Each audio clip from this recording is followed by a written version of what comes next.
All right. Well, this morning we begin a new series on American Presbyterians and Revival. So, Nick, I've got a new book up here. If you want a book, or if you don't want a book, I do have just the handout for today's, if you would like that.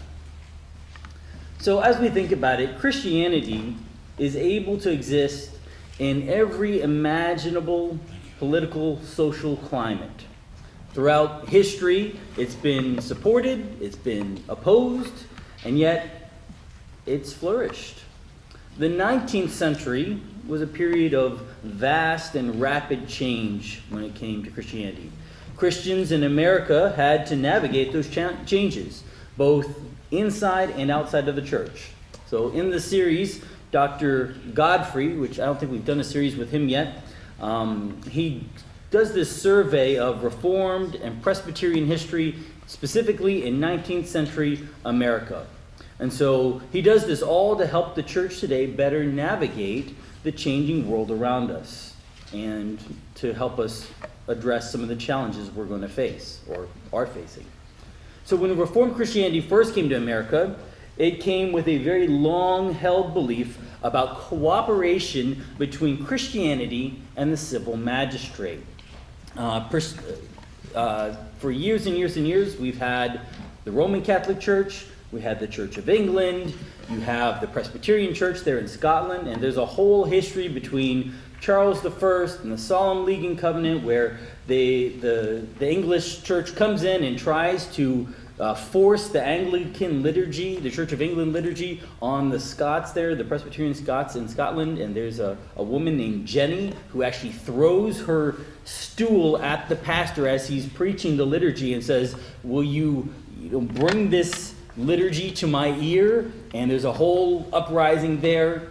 The Scots then or England is at war with Parliament, the king is at war with Parliament, and they're fighting back and forth, and finally Parliament's losing, and they come to the Scots known for their fighting, and they say, you know what, if you'll fight for us, we'll make some sort of an agreement here. And so they sign that Solemn League and Covenant, and some of the Scots actually would prick their hands and dip the pen in blood and to sign their name in blood to say, we will fight, but only on the condition that the Church of England reforms after the best Reformed churches.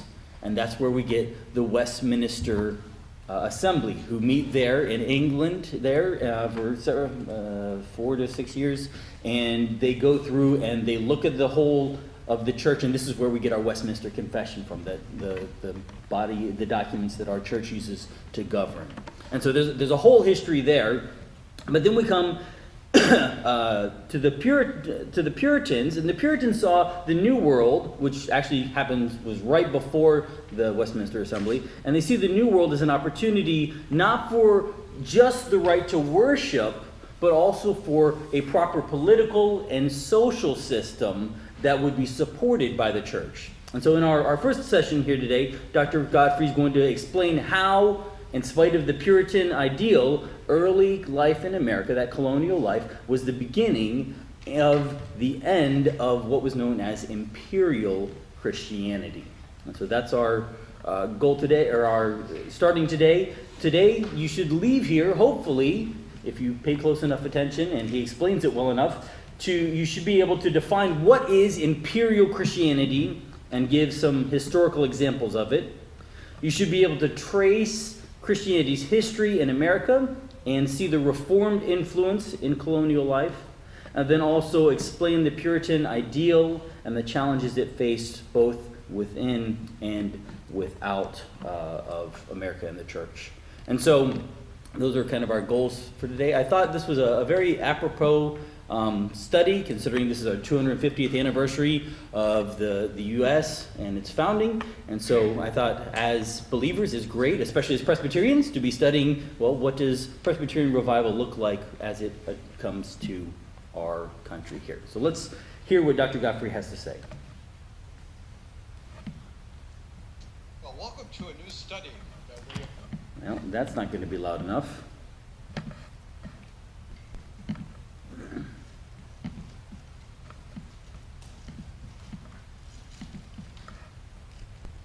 Well, welcome Welcome to a new study that we are undertaking together that is going to reflect on being Reformed in America. Now that's a big topic, and we're not going to say everything that could be said about being Reformed in America or look at the whole history of being Reformed in America. I want eventually, you may think it'll take us a little time to get there, I want eventually to be focusing particularly on Presbyterianism in America in the early 19th century. And you may be thinking, why would we do that? Why would anybody be interested in reflecting on that? Well, I'm going to try to make the case when we get there as to why actually it's very helpful and very important.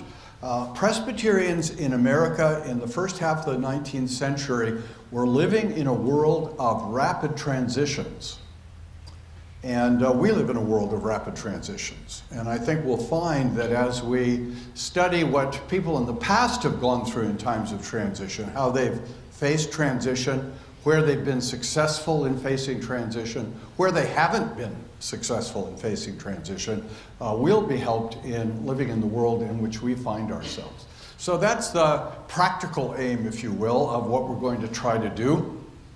But as we go into this, I want to acknowledge that part of what we're going to look at is how the Reformed community dealt with the broader world. How the Reformed community lived in a world, this will shock you, where everyone was not Reformed. There are actually people out there that are not Reformed, and Reformed people have to figure out how we live in a world that is not entirely Reformed. And as we approach that and think about it, the first thing we always have to keep in mind, I think, is that Christianity is not about a particular political, cultural, social agenda in the first place. Christianity is a religion about the relationship of human beings to God. And Christianity as a religion has been able to exist and indeed to flourish in every imaginable political and social situation. Christianity has survived in democracies, but it's also survived in dictatorships. Christianity has survived where there's been a lot of freedom, and it's survived and flourished where there's been no freedom at all. It's been flourishing in places where it was supported generally by the government and by society, but it's flourished in places where it's been vigorously opposed by governments and society. So Christianity does not require any particular political or social system to be Christianity. Now, that's not to say that Christianity doesn't have implications for politics or for social life or cultural life. It does have implications. And it does have an impact where it is particularly successful. And we'll talk about that a little bit as we go along too. But I think it's important to remember, particularly in times of transition, when things are changing, when established norms are shifting, that we don't have to despair about the survival of Christianity. Jesus will build his church, and the gates of hell will not prevail against it. That's promised, that's guaranteed, and 2,000 years of church history show that that is true, and we're going to see that as we go along as well. But we want to focus not on the whole history of the church, not on all circumstances that Christianity has faced. We want to look at Reformed Christianity in America. And when we do that, what we recognize is that Reformed Christianity came to America in the 17th century, initially primarily by Puritan immigrants from England, although that was not the only Reformed influence. There was a numerically smaller influx of Dutch Reformed people to New York and to New Jersey, but the dominant influence was English Puritans in New England, and they came with eager expectations that they really understood the gospel, they really understood the Bible, they really understood how the church and how society ought to work, And they believed that they would be able to establish in New England a city built on a hill, a light in the wilderness, the errand into the wilderness. They were going to do it right. They were going to get Christian church life, but also Christian civilization right. What they didn't know is that in the 17th century, they came to America at the beginning of the end of what we might call imperial Christianity in the West. Now, what do I mean by that? From 325, so that's going back a long way. From 325 in the West, Christianity had been, in one form or another, supported by the government. When the Emperor Constantine was converted to Christianity, he began to favor Christianity. He began to give Christianity special privileges in law, special privileges in taxation. In a variety of ways, Christianity began to be favored by governments in the West. And by the latter part of the 4th century, particularly under the Emperor Theodosius, Christianity is becoming the legal religion. Increasingly, Christianity is not just favored, but Christianity is being regarded as the only true religion. And increasingly, there are liabilities in law for not being a Christian. And so the union, the alliance of church and state begins to form what we could call imperial Christianity. Christianity that is supported by the government, has a favored position, and increasingly stands in opposition to non-Christian groups. That reality went on for hundreds and hundreds of years. It shaped Christian consciousness. Christians lived in a world, most Christians, not all, but most Christians lived in a world where they expected to occupy a favored position, a supported position. And the church told the government it had an obligation to favor true religion and to oppose false religion. And that dominated in the West down all the way into the 17th century. But by the 17th century, one essential thing had changed, namely that the church was no longer united as a single institution. With the coming of the Reformation in the 16th century, the church was divided into churches. And that posed a dilemma for governments. What church do we support? What church is the true church?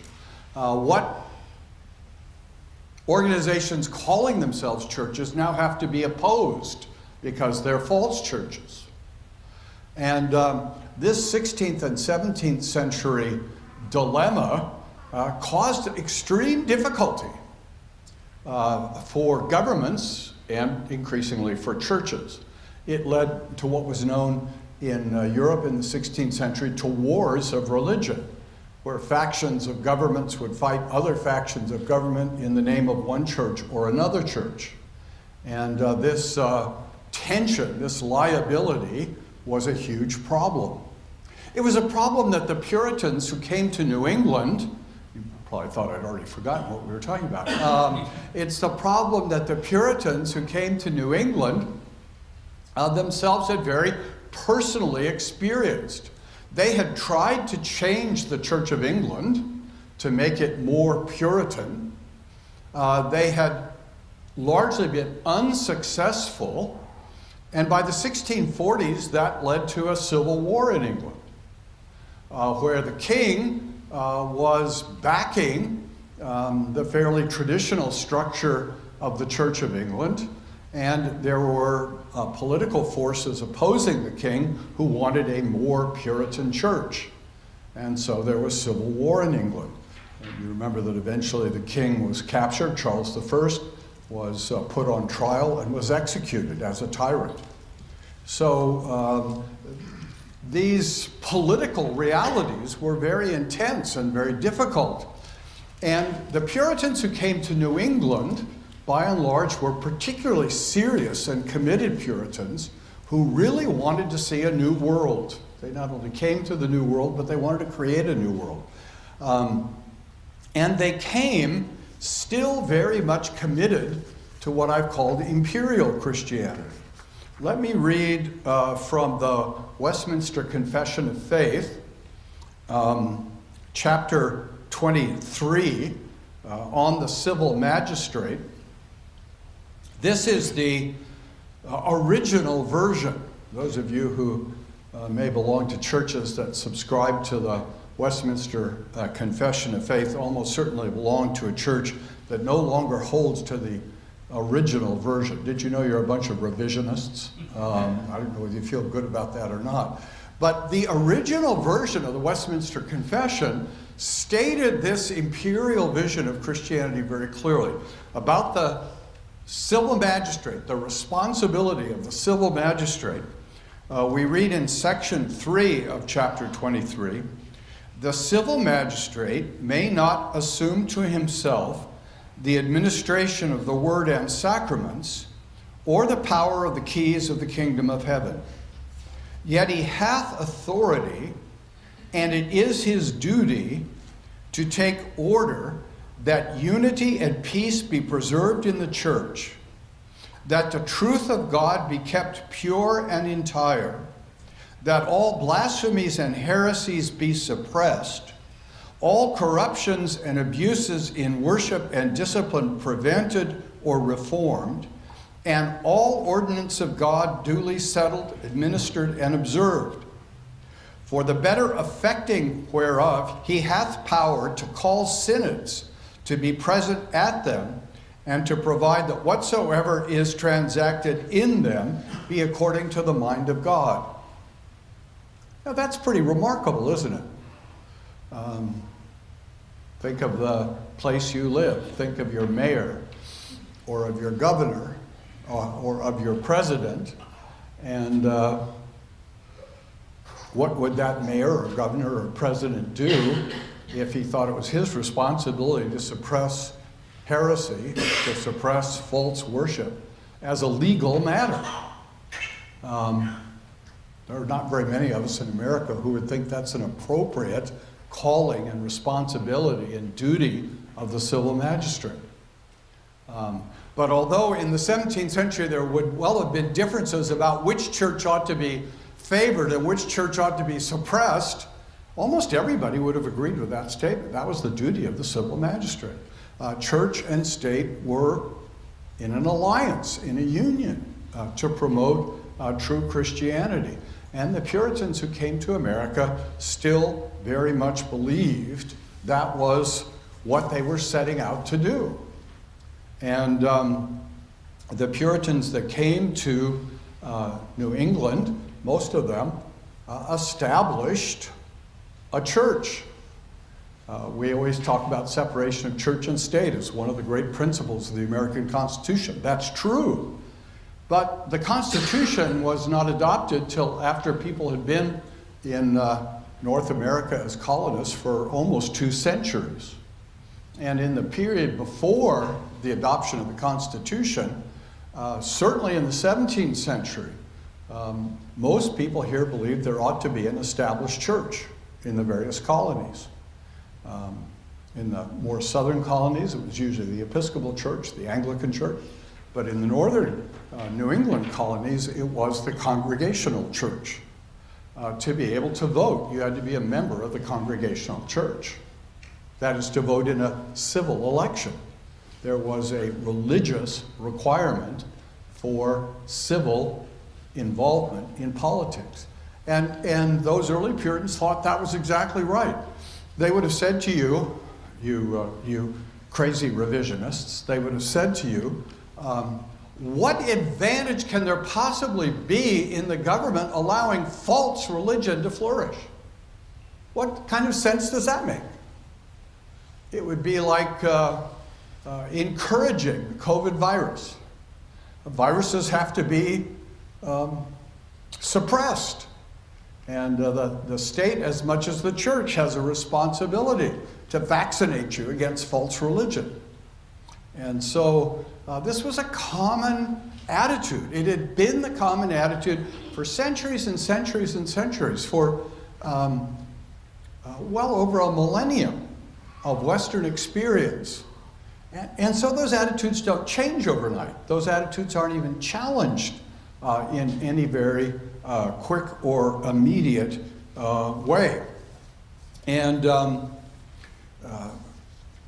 that vision then of finally being in a new world where you could do things right really captured these New England Puritans. We can get the church right.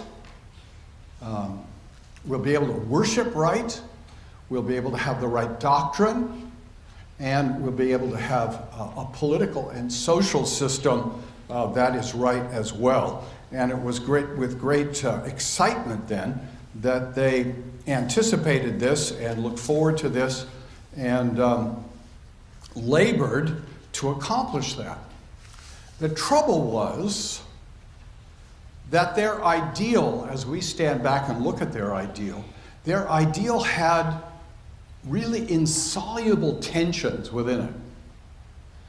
Because their ideal was the church should be composed as nearly as humanly possible of those who had been regenerated by the Spirit of God.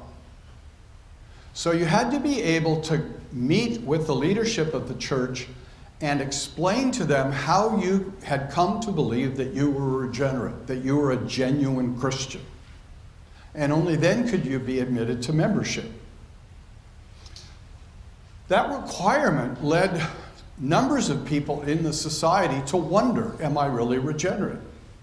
To delay, perhaps, joining the church because they weren't absolutely sure in their own heart they were regenerate. And the leaderships of the Puritan churches in New England were somewhat divided on exactly how to determine if someone was regenerate, exactly what standards to hold up. One minister said, it's better that 10 regenerate people be kept out of the church than that one unregenerate person be allowed in. But another minister responded and said, no, it's much better to let 10 unregenerate people into the church than keep one regenerate person out. So there were tensions in the leadership of the church itself about membership. But you see, if there is a growing number of people in society that have not joined the church because they're not certain about their regeneration, it means they also can't participate politically in the life of the colony because they're not a member of the church. Well, these Puritans were all infant baptizers, so there were some who said, well, if you're a baptized member of the church, you can be part of the political community. But then, as time went on, another problem arose. If you have baptized members of the church who are not yet full members of the church, according to standard Reformed teaching from the 16th century, you can't present your own children for baptism. Only members of the church can present their children for baptism. And if you haven't become a member of the church, can you present your children for baptism? Well, this led to a big discussion in 17th century New England. What are we going to do? It's unthinkable to have a society of unbaptized people. That's a horror too great almost to contemplate. So they came up in 1662 with what came to be known as the Halfway Covenant. And the Halfway Covenant said, if you're a baptized member of the church, and if you're living an outwardly godly life, even if you have not joined the church fully, you may present your children for baptism. So baptized members could present children for baptism. This is a compromise. And do you feel the tension? The whole point of this great experiment in the New World was we wouldn't have to compromise anymore. We'd be able to do it right. And yet, the very ideal had within it problems that ultimately couldn't be reconciled. Because you really can't have a society as a whole being run only by church members and sort of disqualifying everybody else in the society from involvement in the life of the community. So the very ideal of this imperial Christianity brought to the New World, now going to have an established church, will do things just right, correctly integrate church and state, it wasn't working. It wasn't working within the first couple of generations of being there. And but it was not only internal tensions that were a problem, there were growing external problems that these colonies faced. The first great problem was in 1684, the King of England revoked the charter of Massachusetts as a colony. The charter that had said you have to be a member of the church to participate in the life of politics in the colony. The king revoked that charter, and when 7 years later in 1691 he granted the new charter said to be involved in politics you have to own property. Had nothing to do with the church anymore, had nothing to do with religion anymore. And the staunch Puritans were distraught that the very foundation of what they had been trying to build was being undermined. But we're also seeing this erosion of the very vision of imperial Christianity as a way of living. The colonies were increasingly seeing themselves as not religious colonies, but as economic colonies. And that was a shift. They also realized they were increasingly living in a world where not everyone was thinking in Christian terms. The 17th century, late 17th century, was beginning to see the emergence of philosophies that were trying to unite society in some other way than by religion, because religion wasn't succeeding in uniting people any longer. And this is what came to be known in the 18th century, particularly as the Enlightenment, looking for natural laws, looking for a common human experience as a basis for unity. And it would be this new reality that would lead eventually towards the end of the 18th century to the American Revolution. The American Revolution was sparked not so much really by Puritan and Christian principles as by Enlightenment principles and a new vision of what society ought to look like. So the Reformed in America began in a position of great strength and influence. And as one historian has put it, at the time of the American Revolution in 1776, 75% of the colonial population in all the colonies had been influenced by Puritan Christianity. If they were Christians, they were Christians of the Puritan character, generally speaking. And amongst non-Puritans in the colonies, if you looked at Genevan influence, and by this they're thinking about Dutch immigrants, German immigrants, probably 85 to 90% of the population in the colonies was under Genevan influence religiously. Now that's amazing to think at the time of the American Revolution. That was the presence and the power and the influence of the Reformed in America. But that didn't continue. And that's what we're going to take up next time. Why did things begin to shift? Why did that huge Reformed influence begin to diminish? And how was America changing from a vision of imperial established Christianity to something new? That's what we'll begin to look at next time.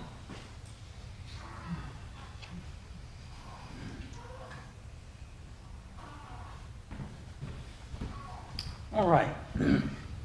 I'd like to begin by reviewing some definition, and then I want to talk about something that's kind of topic adjacent to this that I think is important for our world today.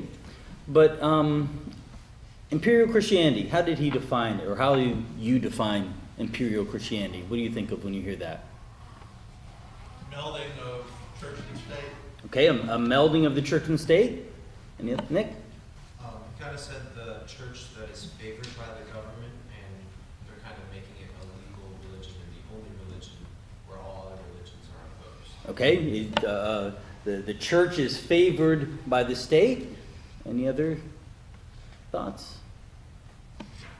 So yeah, he kind of said that it's when Christianity receives political favor and has a privileged position from the government and for the governing authorities, not just tolerating religion, but actively supporting it as a state. We can take this all the way back to the 4th century, where Constantine converts and legalizes Christianity there with the Edict of Milan. And then later on, he mentioned Theodosius making it the official Roman Empire religion. Now, lest you think Theodosius was a fantastic individual, he doesn't do this because he believed in Christ, but he did it to unify the government, to unify the country. And so he does this for political reasons, not religious reasons. And then we come to the Protestant Reformation that we just barely touched on today, and this creates a crisis for imperial Christianity, because you have this one church, the Roman Catholic Church, and you're not allowed to have any other churches. And now, after the Reformation, as he mentioned, we have these multiple churches. And so governments don't know, what church do I support? Where do we go? And that leads to war and conflict. And so then the Puritans come to America.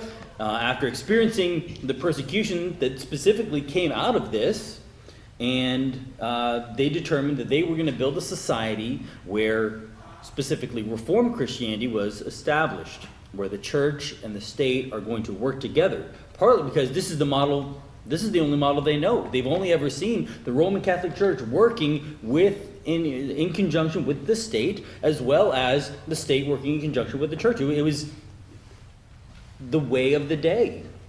And so they come here and they say, well, let's look back what's the last great document that we have that shows how the church and the state are supposed to relate to each other, and it's the Westminster Confession of Faith. And so they pull that, and they have these internal tensions there, that they're requiring a regenerate church membership. But people are struggling to claim, the last topic we dealt with in Sunday school, assurance of salvation. Or not the last topic, 2 topics ago. And so they're struggling with assurance of salvation. And so how do we exclude these people who maybe they're not true believers? And so they say, well, we'll just require church membership in order for you to serve as a governmental official. And then these external forces come and really kind of shake things up when England revokes Massachusetts charter in the late 1600s. And so they then have a new charter that replaces church membership with property ownership. And so now you can vote, you have the right to be involved in civil government if you own property. And this begins our Enlightenment period, the philosophy of reshaping how the colonists view themselves. And so in spite of all of that, at the time of the American Revolution, as he mentioned, Reformed Christianity still had massive church reach, 75% or so. Some people say as much as 90% of the colonists' worldviews was shaped by Reformed theology.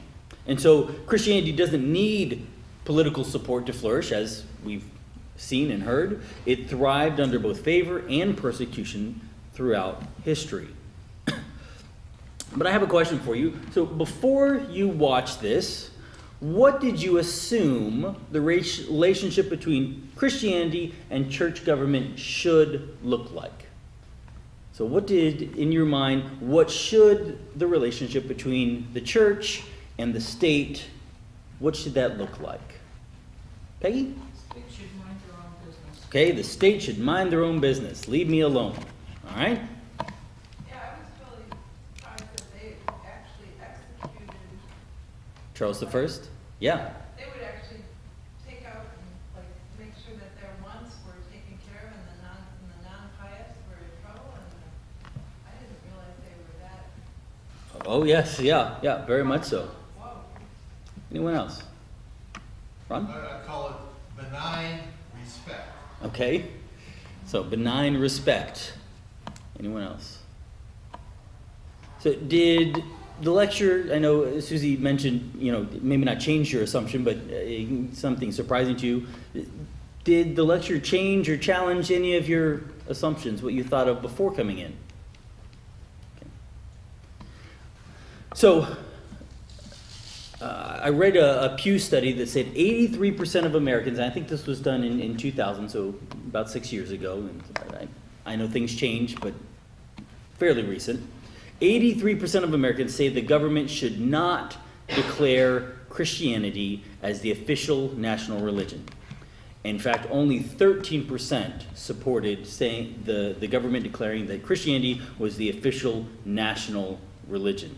And so there's many Americans that think even without a official declaration, the federal government, and when I say government, I'm speaking primarily federal, we'll get to states, at least I hope so, that they should promote Christian values.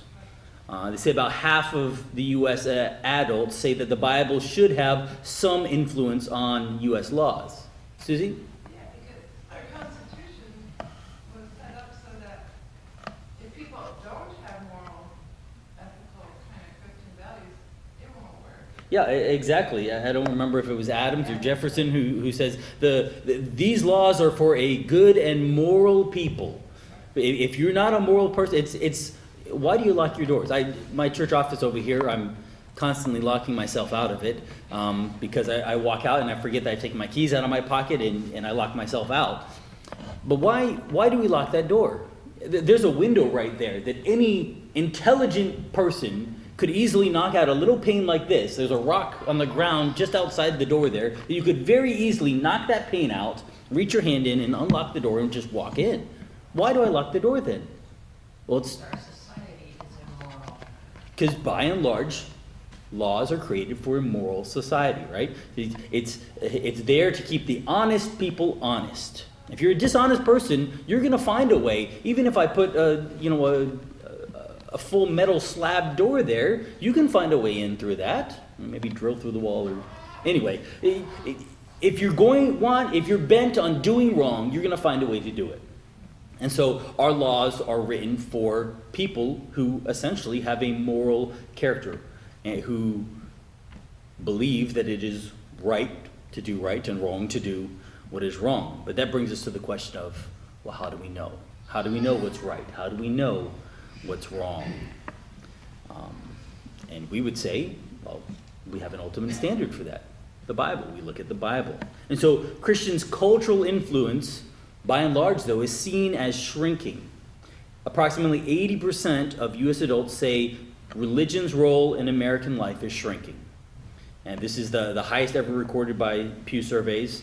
They say 49% say that Christian influence is a bad thing. So less than half, only just barely, but less than half think it's a bad thing.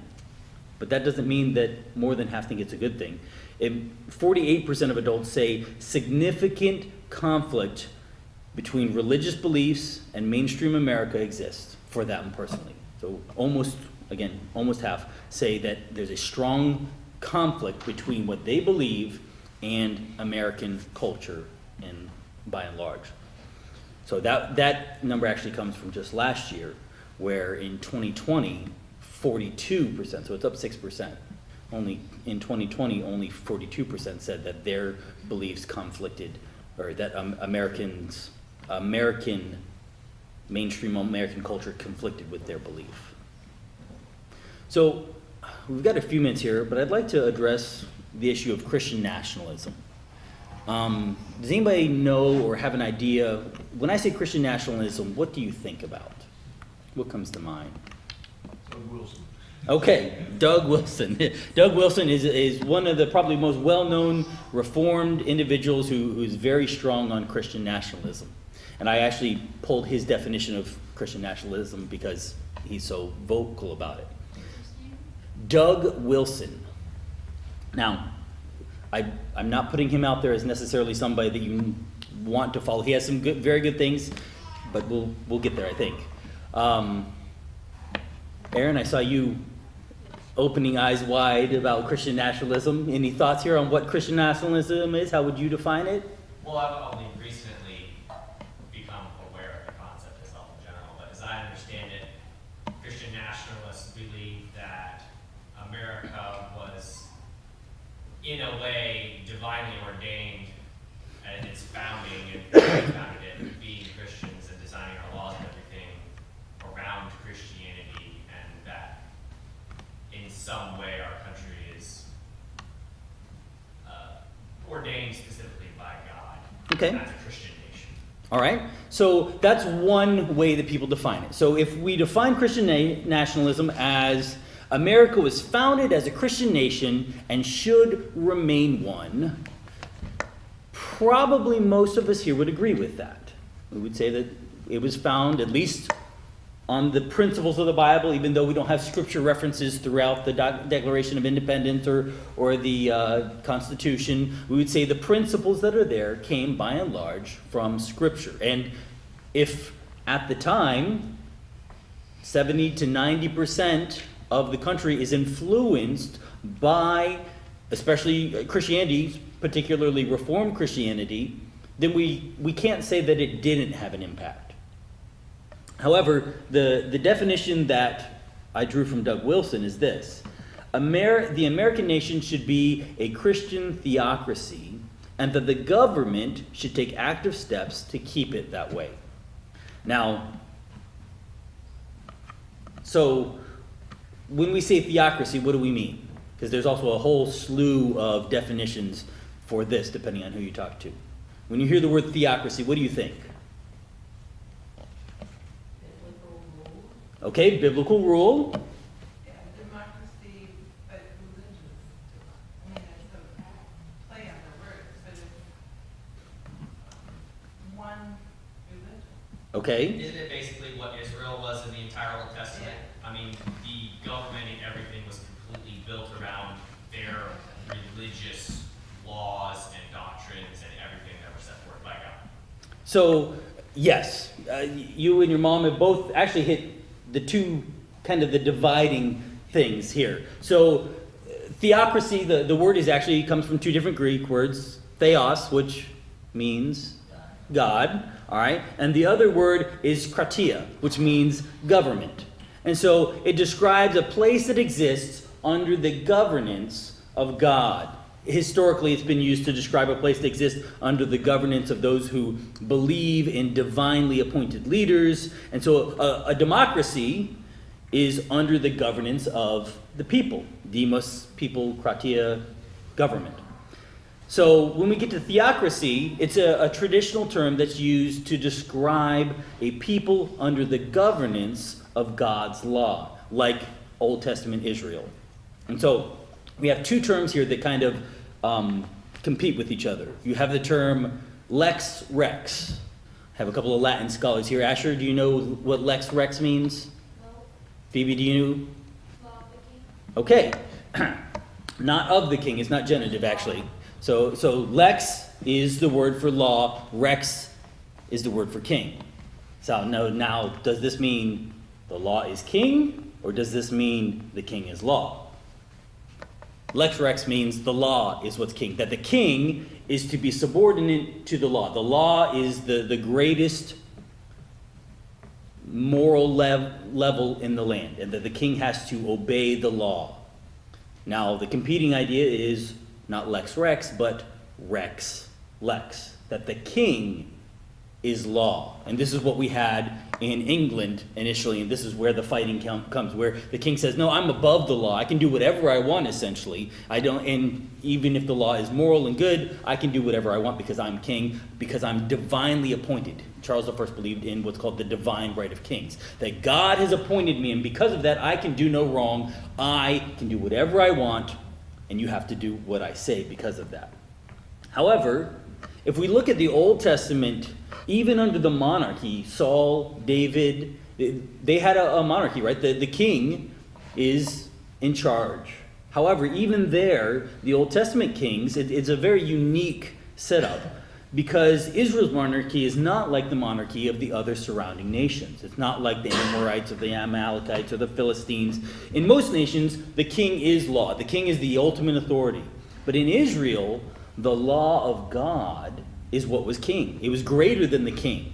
And so the prophets even are greater than the king when speaking for God. We have the example of Nathan coming and rebuking King David. We have Elijah who rebukes Ahab. You have Jehoiada who installs Joash as the king. So the prophet installing the king of the day. And so the king is subordinate to the covenant that was made with God. So, depending on how you define Christian nationalism, it could be a good thing, it could be a bad thing, and this is why there's so much debate over this, because some people say, well, in our world today, we should be a theocracy. And what they mean by that is, as Americans, we should seek to have God be the one who's in charge of our country. Now, there is some problem with that. We're not Old Testament Israel. America is not Israel. America is not even the church. And so we have to be careful saying, God should be the one who rules it. Should we want that? Eventually, yes. And eventually that is going to be what the world ends up as. Right? And at the end of all things, Jesus comes back and wins. And he will set up a kingdom where he is the king. And we will rule and reign with him. That will be a true theocracy in the ultimate sense. However, if we look at our founding documents, what does it say? Congress, the government, cannot do what? Establish a religion, a church. And so, while we can say that our laws are certainly based on the morals that we find in the Bible and based on Christianity, it's very difficult to say our founding fathers wanted a theocracy in the sense that God is the one who is in charge. Now, there is a quick tweak to that because this was all they knew. This is what is in their mind. When they're thinking Congress shall not establish a certain religion as the federal religion. By the way, there were state religions, and the states were allowed to set up specific religions for the state. That's a whole other subject that we're not having time for. But when they say that Congress shall make no law, we're talking about the federal government. And so what they're saying is you can't establish a particular denomination. Like you can't have a Roman Catholic and say this is what you have to be in order to serve as the government, in order to vote as a people. You can't establish a Presbyterian or a Congregationalist at the time, or a Methodist or Wesleyan. That's what's in their mind. Even though they're saying, we believe the Bible is true and right, and we want those things to be our moral code, they're not saying that God should be the actual king over the nation at the time. And so, we've talked some about the Puritans. We're rapidly out of time. So the Puritans did not run from the idea of a state-established church. They fled. Yes, go ahead, Susie. Before we move from Yep. nationalism, maybe it'll come back up, I don't know. But I think it's important to say that it's falsely thrown out there all over the place for people who just are trying to be good Christians and maybe go to abortion places and protest peaceably. But there are the liberals, far liberals, are calling behaviors Christian nationalism in the events when they're not. Exactly. Well, it's because of how you define Christian nationalism, right? Right, or like if you're against homosexuality. Right. If you essentially, the far left will accuse you of being a Christian nationalist if you believe that the Bible is the Word of God and that our society should morally live according to that code, which says there's one man and one woman, and this is the way marriage was intended. They will call you a Christian nationalist because of that, because that's what the Bible says. And so you're using what God says, His rule, as your moral authority. Ron. I think the founding fathers too were concerned about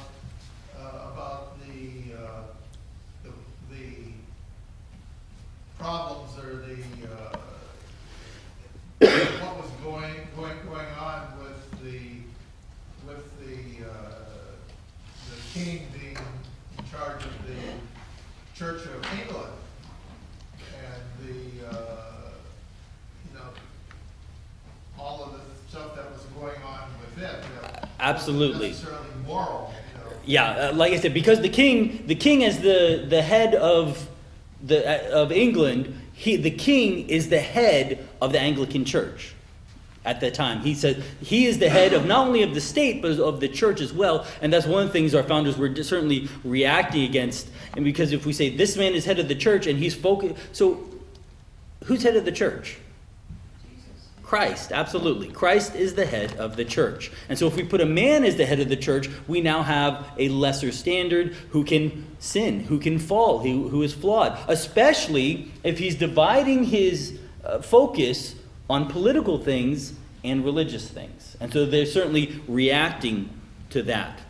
Now, we also have to be careful because the Puritans were not fleeing from an established church. They were fleeing because they were on the wrong side of the established church. They weren't against what we defined as imperial Christianity in principle. They just wanted to be the ones who were running it. And I think that's an important distinction because it shows something pretty uncomfortable about human nature. We tend to oppose a power structure when they oppress us. And we embrace it when we control them. If we're the ones in charge, we like that, right? Because we're right. Nobody ever thinks they're wrong, right? Nobody holds up an opinion that say, I think I'm wrong on this, right? Right? You hold an opinion that you think is correct. And the same thing's true for the Puritans. They genuinely believed that Reformed Christianity was true. And if it's not true, why would you build a society again around it? And so it's just not natural, but it's responsible. And so most people seek power for their beliefs that they're not being hypocritical, they're just being consistent with the logic that they think should win. And so that's why they required a regenerate church membership. And he mentioned the halfway covenant because you have these members who, I've been baptized, so I'm a member of the church, so I'm allowed to vote, but I'm not actually regenerate. I don't believe any of the stuff that they're teaching. We're essentially attending church as a way of having political power and having a community. And so what happens now when my children need to be baptized? Well, I'm not going to take the baptism oath or covenant because I don't believe any of this stuff. But in order for my child to serve in the same capacity that I am, in order to vote, he has to be baptized. And so that's why they come up with the halfway covenant. And they said, it's okay, you don't have to actually believe any of this stuff for your child to be baptized. We just want them to be a member of the church. And so the Puritan ideal required a regenerate church membership. And that creates that problem. So in 1691, sorry, I flipped my numbers here. The Massachusetts Charter shifted that political participation from church membership to property ownership. And what that moment really spiritually and culturally represents a loss of focus on Christianity. But also on the other side, it offers a relief for those who don't hold to those ideals. And Dr. Godfrey pointed out that Christianity has flourished under both oppression and favor in the political scheme of things. And we now live in a time where Christianity has lost its cultural favored position in America. Saying that I'm a Christian no longer holds the pedestal that it once did. Maybe that encourages you. Maybe that concerns you. Or maybe it does a little bit of both. Bob? So based on the Pew Foundation, I mean, if that survey, if more and more are going in that wrong direction, how long do you think it will be before there'll be this really big push to get in God we trust off of our currency? I don't know that there's been a big push yet, but I have seen pushback already on things like that. Why do we have this as our motto? You know, it wasn't there at the founding. Why is it there now? If it wasn't there at the founding, we can certainly remove it now. And so, We've seen the Ten Commandments in the 50s. We saw the Bible and prayer removed from schools, right? And so we certainly are living in what we can call a postmodern world, and even a little bit of a post-Christian world, where Christianity is not the favored position of the day. And not only not favored, but often hated. In fact, if you look at the majority of the laws in our country, if it says religion, and it's negative, it almost always only refers to Christianity. It doesn't apply to Islam. It doesn't apply to Hinduism or Buddhism. It only applies to Christianity. That proves we're on the right side. There you go. Any other thoughts or comments? We're out of time here.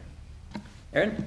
Well, since we're talking about theocracy and all that, Yep. I think it's important for people to understand that Islam is a theocracy. And those countries that follow Islam, or even Hinduism in the East, even if they don't say they're a theocracy, they are a theocracy.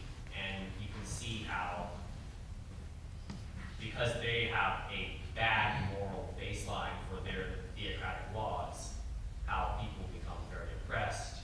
There's just slaughter for anybody that opposes in any way that ideal. But I think a lot of people forget that Islam and like Iran, they were a theocracy. Israel is not really a theocracy anymore because they're very westernized. But I would modify your statement ever so slightly, that they are a false theocracy, because we don't believe that what they claim is actually God. But I understand where you're coming from. So. All right, let's close in prayer then. Father, as we've looked back at the roots of Reformed Christianity here in America, we find something very familiar, Lord, that the Puritans arrived with a bold vision in a society where true religion and civil government worked hand in hand, but that they eventually ran into a mess because they took their eyes off of you, Father. We pray that you would be with us today, that you would help us to remember that the church has never needed the government in order to flourish, but it needs and still needs nothing more and nothing less than the gospel itself, Father.